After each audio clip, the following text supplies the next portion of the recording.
બંધારણ માટે ભેગા થયા છો અને એવું બંધારણ બનાવો કે મેં કીધું એમ આપણા ધર્મના ચારે પાયા એક કરી નાખો. મેઘનાથ બાપા, સદારામ બાપા, ભાતીજી મહારાજ અને વીર માતાતા આ ચાર પાયા એકે થઈ જાય ને તો ગુજરાતમાં કોઈની તાકાત નથી કે તમને ત્યાં પાછા મળી ગઈ. અને એ સ્થિતિનું નિર્માણ કરવા માટે કરીને મેં અગાઉ કીધું એમ કે તમામ સમાજો પોતાના સમાજના કામ માટે એક થાય છે. આજે આપણે પણ બધા એક થયા છે. હજુ પણ આખા ગુજરાતના ઠાકોર જેટલા ધારાસભ્યો હોય, માજી ધારાસભ્યો હોય, મેં તો બધાને લેટર લખ્યો છે. હમણાં તમને બધાને મળશે, ધારાસભ્યોને બધાને, કે ભાઈ હવે તમે આમાં રાજકારણમાં તમારે જ્યાં જે તમને જે ફાવે એ કરજો, જેટલું જ્યાં ફાવે એ કરજો. પણ સમાજની વાત આવે ત્યારે બધા એક તો નહીં. શા માટે?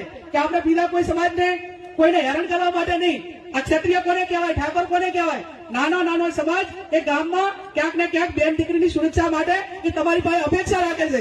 અને તમે પોતે તમારી રક્ષણ કરવા માટે સક્ષમ ના હો તો તમે બીજાનું રક્ષણ કઈ રીતે કરશો? આજે નાનામાં નાનો માણસ એમ કે ઠાકોર સમાજના 5 આગેવાનોને બોલાવો. આ વાત આખા ગુજરાતની અંદર જયારે ઉભી કરવાની છે ત્યારે આવો આપણે સૌ સાથે મળીને સમાજના કામ કરીએ, વ્યસન મુક્તિના કામ કરીએ, શિક્ષણના કામ કરીએ. અને આજે ખર્ચા છે એ ખર્ચા કાપીને તાલુકે દીકરાને દીકરીઓને ભણવા માટેની હોસ્ટેલોનું નિર્માણ થાય. હું અભિનંદન આપું અલ્પેશભાઈને અને એમની ટીમને કે ગાંધીનગર મુકામે એ 3 વીઘા લાખોની કરોડોની જગ્યા લઈ અને ખાતમુહૂર્ત એ આ 26 તારીખે કર્યું છે.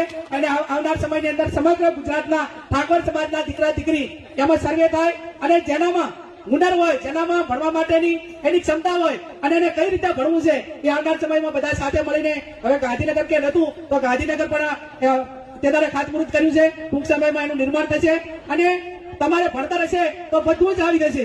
એટલે ભણવા માટેની પૂરેપૂરી જેટલી મહેનત કરવી પડે એટલી કરો. ફરી પણ એમ કહું છું કે જેને પણ આવેદન પત્ર આપીને આ વ્યસન મુક્તિ માટેનું કામ કર્યું છે એને હું સંપૂર્ણ રીતે ટેકો આપું છું. ફરી પણ પોલીસને એમની પાસે અપેક્ષા રાખું છું કે તમે ગુના કેસ કરો, તમે એફઆઈઆર કરો, તમે બુટલે કરો, સામે પગલા લો, એમની પાસેથી હપ્તા લેવાનું બંધ કરો અને જ્યાં ન્યાય આપવાનો હોય ન્યાય આપો. એ શબ્દ સાથે મારી વાત ચાલે છે. દીકરાઓ આપણા છે, સમાજ આપણો છે, એનો બેસીને રસ્તો નીકળે. પણ હમણાં અહીંયા મેં જોયું કે એમાં એક વાત સારી લખી છે કે સાઉન્ડ સિસ્ટમ ગામમાં ગરબા રાખવા તો રાખી શકાય પણ એ બેઠું સાઉન્ડ બેસાડી ડીજે નહીં લાવી શકાય. પણ સાઉન્ડ તો હવે જે ગાડીમાં સાઉન્ડ સેટ કરતા હતા એ હવે અહીંયા સેટ કરજો. શું ફરક પડે છે? મને તો સાઉન્ડ સિસ્ટમ જે ગાડીમાં લઈને ફરતા હતા ત્યાં માફ કરશો ગીતોનું પસંદગી બહુ ખરાબ હતી. ભલા જે બધા કહેતા હોય